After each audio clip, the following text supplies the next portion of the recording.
बिस्मिल्लाहिर्रहमानिर्रहीम अल्लाहुम्मा सल्ली अला मुहम्मद व अला आलि मुहम्मद। जी तो बेटा आज हम करेंगे एक्सरसाइज 1.1 का question number 2, right in terms of iota. आपने इन चार क्वेश्चंस को अयोटा की टर्म्स में लिखना है। देखिए बेटा अभी फ़िलहाल आपको अयोटा नज़र तो नहीं आ रहा है इसमें, लेकिन हमने इसे इस तरह से सॉल्व करना है कि आपको अयोटा की फॉर्म मिल जाए। जी तो चलते हैं क्वेश्चन नंबर 1 की तरफ। जी तो बेटा अयोटा की फॉर्म में इस क्वेश्चन को लाने से पहले एक चीज़ आपने माइंड में रखनी है कि अगर स्क्वायर रूट में आपके पास कोई नेगेटिव नंबर पड़ा हुआ है, ठीक है जी, अगर आपके पास स्क्वायर रूट में कोई नेगेटिव नंबर मौजूद है तो फिर वो अयोटा की फॉर्म में आप लिख सकते हैं।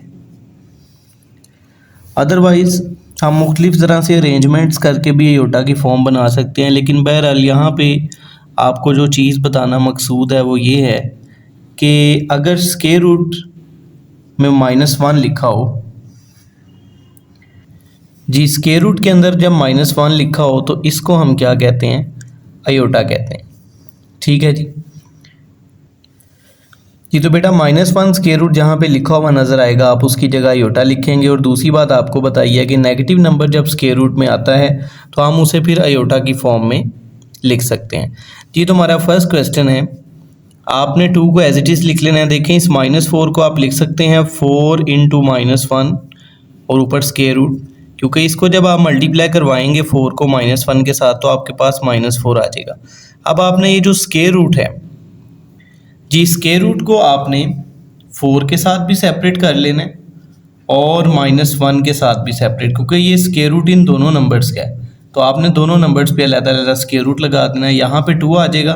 देखिए 4 का स्क्वायर रूट क्या होता है जी, 2 होता है, और -1 स्क्वायर रूट आपको पता है किसके इक्वल होता है जी, अयोटा के इक्वल होता है। इन तमाम क्वेश्चन में आपको ये ज़रूर नज़र आएगा। आप साइड पे बता भी सकते हैं कि -1 स्क्वायर रूट किसके बराबर है, अयोटा की। जी नेक्स्ट क्वेश्चन हमारे पास है जी 3 - स्क्वायर रूट -7, तो -7 को आप लिखेंगे 7 × -1। जी 3 - स्क्वायर रूट को दोनों के साथ सेपरेट कर लें। जी तो यहाँ पे अगर आप गौर से देखें 7 का स्क्वायर रूट एग्जिस्ट नहीं करता, मतलब होल नंबर की फॉर्म में, तो आप इसे एज इट इज़ लिखते हैं। वैसे तो इसको आप पॉइंट में भी लिख सकते हैं, अदरवाइज़ इतनी ज़रूरत नहीं है हमें तो सिर्फ अयोटा की फॉर्म लेके आनी है। जी तो स्क्वायर रूट -1 आ जाएगा अयोटा के बराबर।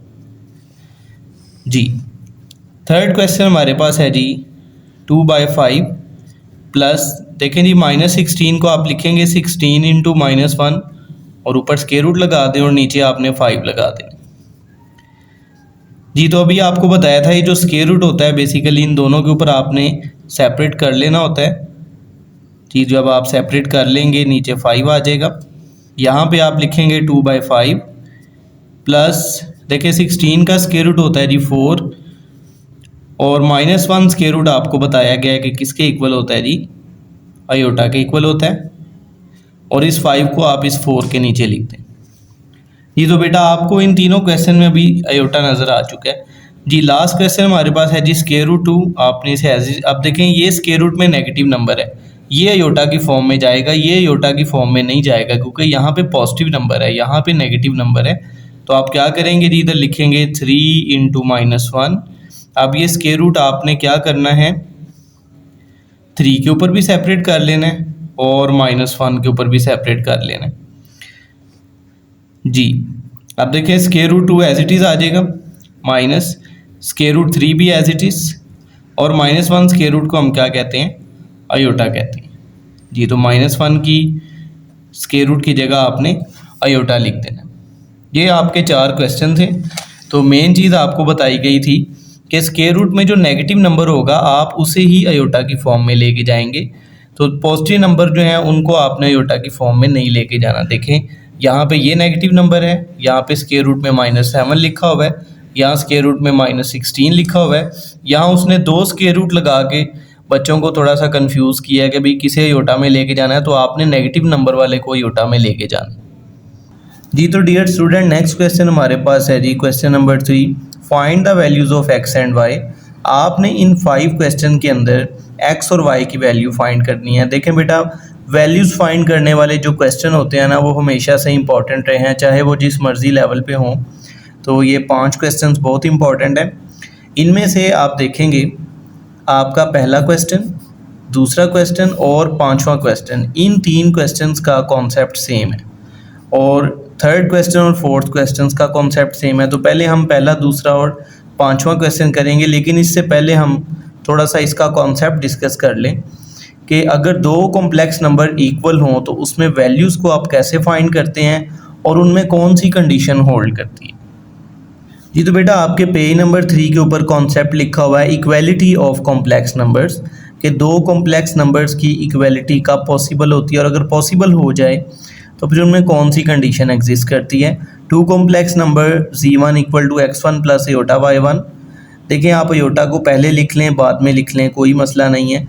And z2 equals to x2 plus iota y2 are said to be equal if and only if, सिर्फ और सिर्फ दो कॉम्प्लेक्स नंबर कब इक्वल होंगे, when real part of z1 equals to the real part of z2, जब इस complex number का जो रियल पार्ट x1 है वो z2 कॉम्प्लेक्स नंबर के रियल पार्ट x2 के इक्वल हो, एंड और उसके साथ साथ imaginary part of z1 equals to the imaginary part of z2, z1 complex number का जो इमेजिनरी पार्ट y1 है ये z2 कॉम्प्लेक्स नंबर के इमेजिनरी पार्ट y2 के इक्वल होना चाहिए।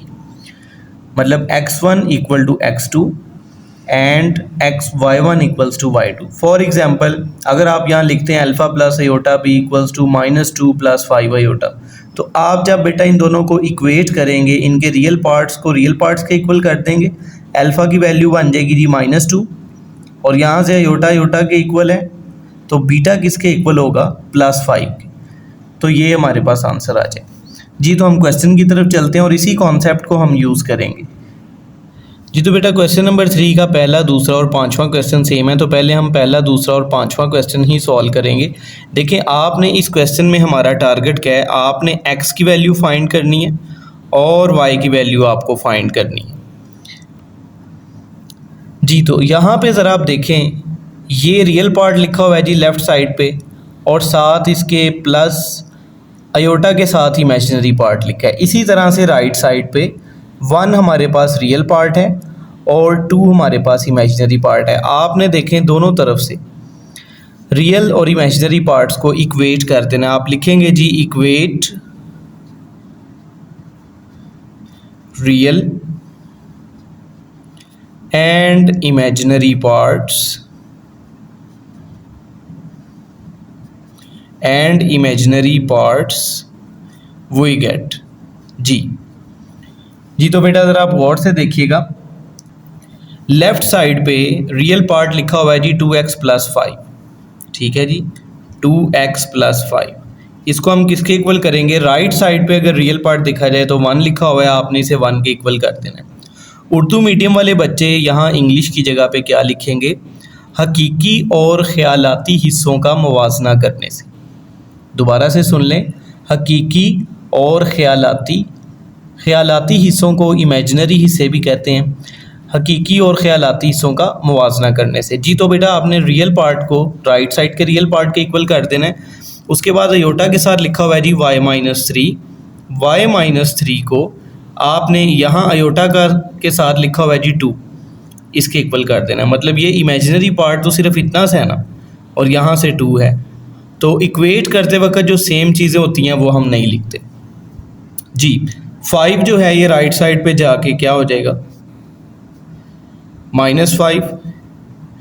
यहाँ से हमारे पास आ जाएगा जी 1 - 5 का आंसर होता है -4 जी। तो 2 जो है ये राइट साइड पे जाके आपके पास डिवाइड हो जाएगा, तो 2 जब इसे बैलेंस करेगा तो ये हमारे पास आ जाएगा जी 2 2 ज़ार 4, तो x की वैल्यू -2 आ जाएगी।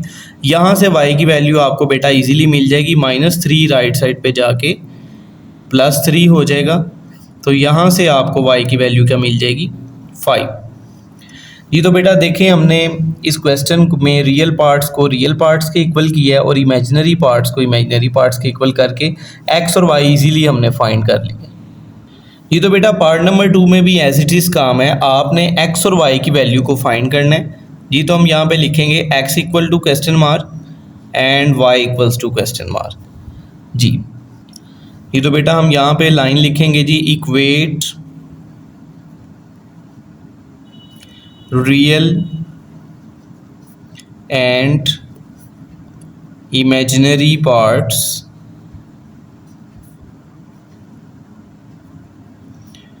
वो इक्वेट जी। तो आपने दोनों तरफ से रियल और इमेजिनरी पार्ट्स को इक्वेट करना है। देखें जी, लेफ्ट साइड पे जो रियल पार्ट है वो लिखा है जी 3x + 2। आपने इसे किसके इक्वल कर देना है, 5 के इक्वल कर देना। ठीक है जी। यहाँ पे ज़रा इमेजिनरी पार्ट को गौर से देखिएगा। देखें जी, अयोटा के साथ इमेजिनरी पार्ट तो चले लिखा हुआ है ब्रैकेट में, लेकिन यहाँ पे नेगेटिव का साइन भी है। तो अगर नेगेटिव का साइन हो तो वो भी इमेजिनरी पार्ट का हिस्सा होता है। आपने नेगेटिव को भी लिखना है, -4 - y = देखिए यहाँ अयोटा के साथ है +3, तो आपने यहाँ पे 3 लिख देना है, क्योंकि प्लस तो अंडरस्टूड होता है हर नंबर के साथ जी। तो यहाँ पे बेटा देखें 2 जो है ये राइट साइड पे जाके क्या हो जाएगा, -2 जी। तो हमारे पास आएगा 3x = 5 में से 2 माइनस करें तो 3 आ जाएगा। अब ये 3 जो है ये लेफ़्ट साइड पे जाके डिवाइड हो जाएगा जी। तो 3 × 1 = 3, तो x की वैल्यू हमारे पास 1 आ जाएगी। यहाँ पे देखेंगे तो माइनस जो है जब इसको आप ब्रैकेट में मल्टीप्लाई करवाएंगे, बेसिकली ये -1 ही है, तो ये आ जाएगा जी -4 - y = 3। -4 राइट साइड पे जाके क्या हो जाएगा, +4 जी। 3 में 4 को प्लस करें तो हमारे पास 7 आ जाएगा। तो देखिए बेटा हमने बड़े इजीली मेथड से x और y की वैल्यूज़ को फाइंड कर लिए जी। तो बेटा 5th क्वेश्चन के अंदर भी आपने x और y की वैल्यू को फाइंड करना है जी। तो यहाँ पे भी हम लिखेंगे कि equate real and imaginary parts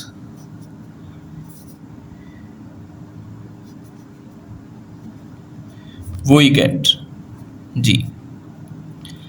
जी तो देखें लेफ़्ट साइड पे जो रियल पार्ट है वो क्या लिखा हुआ है जी, 3x - 1, और राइट साइड पे रियल पार्ट हमारे पास 8 लिखा हुआ है जी। यहाँ पे इमेजिनरी पार्ट देखें तो आपके पास देखें ये प्लस लिखा हुआ है, तो ये अंडरस्टूड है। अब आप लिखेंगे 2y - 3, इसको आप किसके इक्वल कर देंगे, योटा के साथ 7 लिखा हुआ है, तो ये 7 के इक्वल आ जाएगा जी।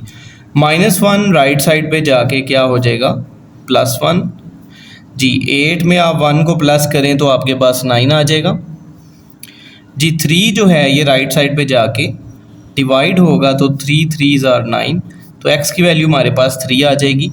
अब बिल्कुल एज इट इज़ देखें जी, -3 राइट साइड पे जाकर +3 हो जाएगा जी। 7 + 3 का आंसर 10 होता है, और यहाँ पे 2y के साथ मल्टीप्लाई हो रहा है, तो राइट साइड पे जाके डिवाइड हो जाएगा, तो y की वैल्यू हमारे पास 5 आ जाएगी जी। तो बेटा हमारे पास x और y की वैल्यूज़ आ चुकी हैं। आपका पहला, दूसरा और 5वां क्वेश्चन जो था ये सेम था जी। तो बेटा जैसा कि आपको बताया था कि आपका 3rd और 4th पार्ट जो है ये दोनों सेम है। देखें इन 3 क्वेश्चन में और इन दोनों में फ़र्क ज़रा देख लें। इन 3 क्वेश्चंस के अंदर रियल और इमेजिनरी पार्ट्स बिल्कुल सेपरेट करके लिखे गए हैं, जबकि इसमें आपको अयोटा जो हैं ये 2 नज़र आ रहे हैं। रियल और इमेजिनरी पार्ट्स को उन्होंने मिक्स करके रख दिया है। ठीक है जी, इस क्वेश्चन में भी और इस क्वेश्चन में भी। तो यहाँ पे आप डायरेक्ट इसे कंपेयर नहीं करवाएंगे, पहले इसे आप सॉल्व करके इन क्वेश्चंस की फॉर्म में लेके आएंगे, उसके बाद आप अपना प्रोसेस करेंगे जी। तो चलते हैं क्वेश्चन नंबर 3 की तरफ जी। तो बेटा 3rd पार्ट में भी हमने टारगेट हमारा सेम है, हमने x की वैल्यू को फाइंड करना है और y की वैल्यू को फाइंड करना है जी। तो यहाँ पे ज़रा देखें, यहाँ भी अयोटा लिखा हुआ है और इधर यहाँ पर भी अयोटा लिखा हुआ है। आप यहाँ x को पहले इन साइड मल्टीप्लाई करवाएंगे, तो यहाँ आएगा जी 2x + अयोटा x प्लस, अब y को भी आप इन साइड मल्टीप्लाई करवाएँ, तो y को 1 से मल्टीप्लाई करवाएंगे तो y आएगा -2y अयोटा = 3 + 4 अयोटा। अब बेटा लेफ़्ट साइड पे देखें ज़रा, 2x और y जो है इन दोनों के साथ अयोटा नहीं लिखा हुआ, आपने इन दोनों को इकट्ठा लिख लेना है, क्योंकि अब ये रियल पार्ट्स बन चुके हैं, इन दोनों के साथ अयोटा नहीं है। अब अयोटा x को और -2y अयोटा को आपने इकट्ठा लिख लेना है। राइट साइड को कुछ भी नहीं करना, ये आपकी right side as it is चलती रहेगी जी। यहाँ पे लिखेंगे जी 2x plus y plus z, यहाँ से आप ऐसा करें कि अयोटा को कॉमन ले लें जी, अयोटा कॉमन आ गए जी। यहाँ लिखेंगे 3 प्लस 4 अयोटा। अब ज़रा इस हिस्से को गौर से देखें जी, ये रियल पार्ट है और अयोटा के साथ ये इमेजिनरी पार्ट है। अब ये क्वेश्चन आपका बिल्कुल as it is in questions की तरह बन चुके हैं जी। तो यहाँ अब हम क्या करेंगे, यहाँ आपने बेटा लाइन लिखनी है, equate real and imaginary parts we get जी। हम क्या करेंगे, दोनों तरफ से रियल और इमेजिनरी पार्ट्स को इक्वेट करेंगे। तो 2x प्लस वाई जो है ये किसके इक्वल आ जाएगा, 3 के इक्वल आ जाएगा। और यहाँ से x माइनस 2y 4 के इक्वल आ जाएगा। ठीक है जी, अयोटा के साथ ये इमेजिनरी पार्ट है, ये अयोटा के साथ इमेजिनरी पार्ट 4 के इक्वल आप लिख देंगे ये। तो यहाँ से आके हमारे पास दो इक्वेशंस बन जाएंगी, इसे इक्वेशन 1 का नाम दे दें और इसे इक्वेशन 2 का नाम दे दें। देखिए बेटा, पहले तो ऐसा होता था कि आपके पास जो इक्वेशन होती थी ना, उसमें सिंगल वेरिएबल होता था, हम इजीली उसकी वैल्यू निकाल लेते थे। लेकिन यहाँ इक्वेशन 1 है, इसमें वेरिएबल 2 है। यहाँ दूसरी इक्वेशन है, इसमें भी 2 वेरिएबल्स है। अब हम क्या करेंगे, इन दोनों इक्वेशंस को साइमल्टेनियसली सॉल्व करके x और y की वैल्यू निकालेंगे। देखिए बेटा, x और y की वैल्यू को फाइंड करने के, साइमल्टेनियसली सॉल्व करने के मेथड्स तो काफ़ी हैं, लेकिन यहाँ पे ओवरऑल 2 मेथड ज़्यादातर डिस्कस किए जाते हैं। एक होता है जी सब्स्टिट्यूशन मेथड और दूसरा होता है इक्वेटिंग कोफिशिएंट्स। तो हम चलें सब्स्टिट्यूशन मेथड से कर लेते हैं। आप ऐसा करें कि इक्वेशन नंबर 2 में से आप x की वैल्यू को निकाल लें। ठीक है जी, x की वैल्यू को अगर फाइंड करना है तो ये देखें -2y राइट साइड पे जाके +2y हो जाएगा। आप लिखेंगे जी फ्रॉम इक्वेशन 2 जी। इक्वेशन 2 से आप क्या करेंगे, पहले इक्वेशन 2 को लिख लें। अब -2y जो है ये राइट साइड पे जाके क्या हो जाएगा, +2y। इसको आप इक्वेशन नंबर 3 का नाम दे दें। अब हम क्या करेंगे जी, x की वैल्यू हमारे पास आ तो गई है, लेकिन ये y की शक्ल में है। आपने ये x की वैल्यू जो है ये इक्वेशन नंबर 1 में इस x की जगह पे पुट कर देनी है। ये तो बेटा आप क्या करेंगे, लिखेंगे putting the value of x in equation 1। Equation 1 में x की वैल्यू को पुट करना है। पहले आपने इक्वेशन 1 को लिख लेना है। देखिए x की वैल्यू हमने क्या निकाली थी, आप साइड पे लिख लें। x हमारे पास आया था जी 4 + 2y। आपने ये वैल्यू इस x की जगह पे रख देनी है। यहाँ लिखेंगे जी 4 + 2y + y = 3। अब देखें ये सारी इक्वेशन आपके पास y वेरिएबल में चली गई है। 2 को मल्टीप्लाई कराएं, 2 4 * 8, 2 2 * 4 जी। तो यहाँ पे देखें 8 जो है ये राइट साइड पे जाके माइनस हो जाएगा और 4y में y को प्लस करें तो आपके पास आ जाएगा 5y जी। 3 - 8 जी, 3 में से आप 8 को माइनस करें, ये आएगा -5 आ जाएगा। अब ये 5 जो है ये राइट साइड पे जाके डिवाइड हो जाएगा जी। डिवाइड होने के बाद हमारे पास y की वैल्यू क्या आ जाएगी, -1 आ जाएगी आपके पास y की वैल्यू। अब हमने इस y की वैल्यू को क्या करना है, आपने इस y की वैल्यू को जो आपने इक्वेशन 3 का नाम दिया हुआ था, जिसे ये देखें आपने इसे इक्वेशन 3 का नाम दिया था, यहाँ y की वैल्यू पुट करेंगे तो आपके पास x की वैल्यू आ जाएगी जी। तो आप क्या लिखेंगे, आप लिखेंगे putting y = -1 in equation 3 we get जी। इक्वेशन 3 हमारे पास क्या थी जी, x = 4 + 2y। आपने क्या करना है, y की जगह पे -1 लगा देना है। तो आप इसे मल्टीप्लाई करवाएं, +- 4 में से आप 2 को माइनस कर दें तो आपके पास 2 आ जाएगा। सो 10 हमारे पास 2 आंसर आ चुके हैं, x = 2 एंड y = -1। ये तो बेटा देखिए, अगर पेपर में आप चेक करना चाहते हैं आपने क्वेश्चन ठीक सॉल्व किया है या नहीं, तो आपने इन x और y की वैल्यूज़ को यहाँ पुट करना है जी, ला के इस इक्वेशन में। देखिए x की वैल्यू आपके पास 2 आई है, y की वैल्यू -1 आई है। अगर हम यहाँ 2 और -1 रखते हैं तो आपके पास आंसर क्या आना चाहिए, 3 आना चाहिए। आप यहाँ पे जब 2 रखेंगे तो 2 2 ज़र 4 हो जाएगा, और यहाँ जब आएगा -1 तो 4 में से 1 को माइनस करें तो आपके पास 3 आ जाएगा। मतलब आप पेपर के अंदर ही अपना क्वेश्चन चेक कर लेंगे। यहाँ पे आप 2 रखेंगे और यहाँ पे आप जब -1 रखेंगे तो माइनस माइनस प्लस और 2 + 2 4 आ जाएगा। तो मतलब कि ये दोनों साइड्स इक्वल हो जाएंगी। आप ऊपर वाले क्वेश्चंस को भी ऐसे चेक कर सकते हैं। देखें यहाँ देखिए आपकी x की वैल्यू 3 आई थी और यहाँ 5 थी y की वैल्यू। आप ये 3 यहाँ पे पुट करें तो 3 3 ज़र 9, 9 में से 1 को माइनस करें तो क्या आ जाएगा, 8 आ जाएगा। इसी तरह से आप इस y की वैल्यू को 5 को यहाँ पुट करेंगे तो 5 2 ज़र 10, 10 में से 3 को माइनस करें तो क्या आ जाएगा, 7 आ जाएगा। जी तो बेटा इसी टाइप का हमारे पास 4th क्वेश्चन है। यहाँ पे भी आपको देखें आयोटा जो हैं ये 2 नज़र आ रहे हैं। टारगेट हमारा सेम है, हमने x की वैल्यू को फाइंड करना है और y की वैल्यू को फाइंड करना है। तो आप x को इनसाइड मल्टीप्लाई करवाएं तो आएगा x minus iota x, plus y को इनसाइड मल्टीप्लाई करवाएंगे तो आएगा 2y plus iota y equals to 4 minus iota.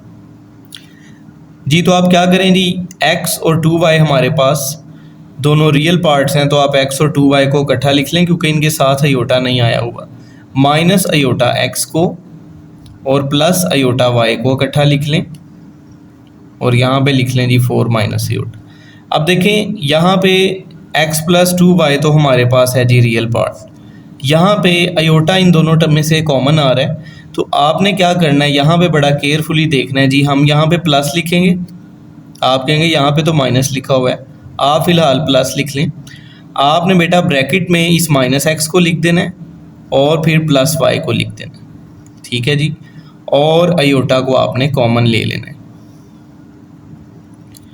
तो ये बेटा आपको -x ब्रैकेट में इसलिए लिखवाया है क्योंकि बच्चे क्या करते हैं जी, माइनस लगा के वो लिखते हैं x + y और आयोटा कॉमन ले लेते हैं। जब आप माइनस बाहर लगाते हैं तो जैसे ही ब्रैकेट आती है तो बेसिकली वो माइनस कॉमन आ रहा होता है। आपने -x को ब्रैकेट में ही ले जाना है, गलती वाला कॉन्सेप्ट ही ख़त्म कर देना है।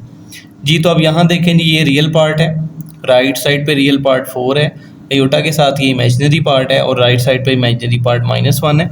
आपने यहाँ वही लाइन लिखनी है जी, equate real and imaginary parts वही गेट। जी रियल और इमेजिनरी पार्ट्स को हम इक्वेट करेंगे। जी जब हम रियल और इमेजिनरी पार्ट्स को इक्वेट करेंगे तो x + 2y जो है ये 4 के इक्वल आ जाएगा और -x + y देखें यहाँ आयोटा के साथ है माइनस का 1, क्योंकि जिसके साथ कोई नंबर नहीं होता उसके साथ 1 होता है। तो आपने -x + y को -1 के इक्वल कर देना है। तो यहाँ से देखें जी हमारे पास 2 इक्वेशंस आ जाएंगी। आप इसे इक्वेशन नंबर 1 का नाम दे दें और इसको आपने इक्वेशन नंबर 2 का नाम दे दें। जी तो देखें इससे पहले वाला जो क्वेश्चन था वो मैंने सॉल्व किया था सब्स्टिट्यूशन मेथड से। मतलब एक इक्वेशन में से आप वैल्यू निकाल के दूसरी इक्वेशन में सब्स्टिट्यूट कर देते हैं। और इस क्वेश्चन को चले हम एक दूसरे मेथड से कर लेते हैं जिसे इक्वेटिंग कोफिशिएंट मेथड कहते हैं। देखें इसमें कोफिशिएंट तो ऑलरेडी देखें इक्वेट ही हैं। x का कोफिशिएंट 1 है, यहाँ x का कोफिशिएंट है -1। तो देखें नंबर सेम है, साइन डिफरेंट है। तो आपने इन दोनों इक्वेशंस को ऐड कर देना। आप इधर लिखें जी एडिंग इक्वेशन 1 एंड इक्वेशन 2। मतलब आपको मैं दोनों मेथड बेटा बता रहा हूँ, आपको जो इजी लगे आप मेथड कर सकते हैं। आप इसको पहले वाले मेथड से भी कर सकते हैं कि आप यहाँ से x की वैल्यू निकाल लें और दूसरे में पुट कर दें। तो आप क्या लिखेंगे जी, x + 2y = 4 -x + y = -1। तो देखें जी यहाँ जब हम इसे ऐड करेंगे, देखें ऐड करते वक्त हम साइन चेंज नहीं करते, तो ये कैंसिल हो जाएगा। 2y में y को ऐड करें तो ये आएगा 3y। 4 - 1 का आंसर होता है जी 3। तो यहाँ पे देखें ये 3y के साथ मल्टीप्लाई हो रहा है तो राइट साइड पे जाके डिवाइड हो जाएगा। तो y की वैल्यू हमारे पास आ जाएगी जी 1। अब आपने क्या करना है, इस y की वैल्यू को आपकी मर्ज़ी है इन दोनों में से जिस मर्ज़ी इक्वेशन में पुट कर दें। तो हम इक्वेशन 1 में पुट कर देते हैं। आप इधर लिखें जी put y equals to 1 in equation 1 we get. जी तो बेटा पहले इक्वेशन 1 लिख लें, x plus 2y equals to 4। देखें जी y हमारे पास क्या था जी 1। आपने इस इक्वेशन में y की जगह पे 1 लिख देना है और यहाँ पे आ जाएगा जी 2 1 2। 2 राइट साइड पे जाके क्या हो जाएगा -2। तो यहाँ से हमारे पास x की वैल्यू 2 आ जाएगी।